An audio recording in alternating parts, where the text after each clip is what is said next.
இல்ல ஆதவர்ஜுன் ஒண்ணு போடுறாருல்ல. இன்னைக்கு வந்து நேபாளத்திலயும், இலங்கையிலும் நடந்த மாரி ஒரு ஜென்சி போராட்டம் நடக்கணும் தமிழ்நாட்டுல. எதுக்கு நடக்கணும் போராட்டம்?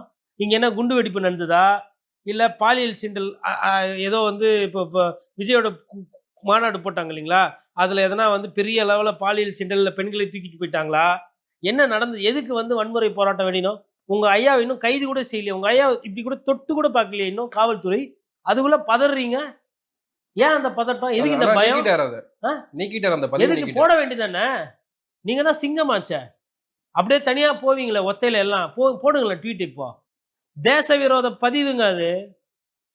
வழக்கமா இதே எச் ராஜாவோ இல்ல ஐயா இவரு அண்ணாமலையா இருந்தா வேற யாருன்னா போட்டுதா பொங்கியிருப்பாங்க. அந்த 6% 7% ஓட்டுக்கு வேண்டி இன்னைக்கு முட்டு குடுக்குறீங்க. நான் அதாவது நான் இப்ப பேசுறதுக்கு முன்னாடி விஜய் பத்தி இப்படி பேசினேனா? இல்ல. பத்திரிகையாளர் மணி அண்ணன் பொலிட்டிகலி அன்ஃபிட்ன்றாரு. பத்திரிகையாளர் லக்ஷ்மணன் விஜய் திட்டுறாரு.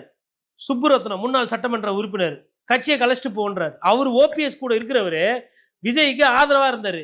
இவங்கலாம் வந்து நீங்க வருவீங்க, நீங்க நல்லா வரணும்னு பேசினவங்க தான். பத்திரிகையாளர் குபேந்திரன் பேசியிருக்கிறார். விஜய் வந்து ஒரு மாற்றத்தை கூட நல்ல கூட்டம் சேரு. எதுக்கு இவங்கலாம் மாறுறாங்க? மனசாட்சி. என்னது? மனசாட்சி. அந்த மனசாட்சினால தான் வந்து நம்ம வந்து இல்ல இப்படி போய் பண்றது தப்பு. 10 மணி நேரம் மக்கள காக்க வைக்கிறது தப்பு.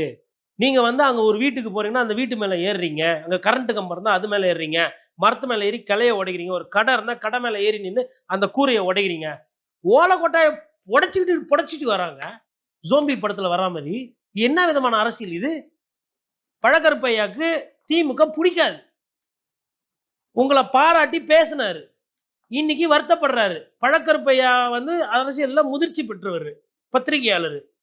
பழக்கருப்பையாக்கு விஜய் அவர்களை திட்டி பேசணும், வசைபாடணும்னு எதனா தேவை இருக்கா? எதுக்கு பேசுறாரு? இப்படியெல்லாம் போனீங்கன்னா, நடிகர் பின்னாடி செத்து போயிருவீங்கன்னா, அந்த வருத்தத்துல சொல்றேன். அவரோட அரசியல் ரீதியான இருக்கிற அனுபவத்த சொல்றாரு. ஐயனா தான் அன்னைக்கே சொல்லியிருக்கிறாரு கூட இருந்தப்பயே. எப்பா கட்சி இப்படியெல்லாம் நடத்தக்கூடாதுப்பா, மாநாடு இப்படி நடத்தக்கூடாது. அவன் பாட்டுன்னு தாந்தோணித்தனமா முன்னாடி ஏறி ஏறி வரான். எதனா அசம்பாவிதம்னு அன்னைக்கு சொல்லியிருக்காரு கேட்கல. அப்துல் கலாம் கிட்ட இருந்தாரு ஐயா பொன்ராஜ். அவரும் தானே வந்து மாற்றம் வரட்டும் நல்லது தான் வரவேற. இன்னைக்கு ஏன் பொன்ராஜ் திட்டுறாரு? இன்னைக்கு ஏன் பத்திரிகையாளர் கோட்டீஸ்வரன் 25 நாளா கரடியா கத்துனேனே நானு. எப்பா திமுகவுக்கு வந்து உங்களதுல தப்பு நடந்தா அவங்களுக்கு அரசியல் ரீதியா ஆதாயம் தான். அதனால உங்கள நீங்க பாதுகாக்கங்கன்னு நான் பேசியிருக்கிறேனே. காதுல கேட்டா தானே.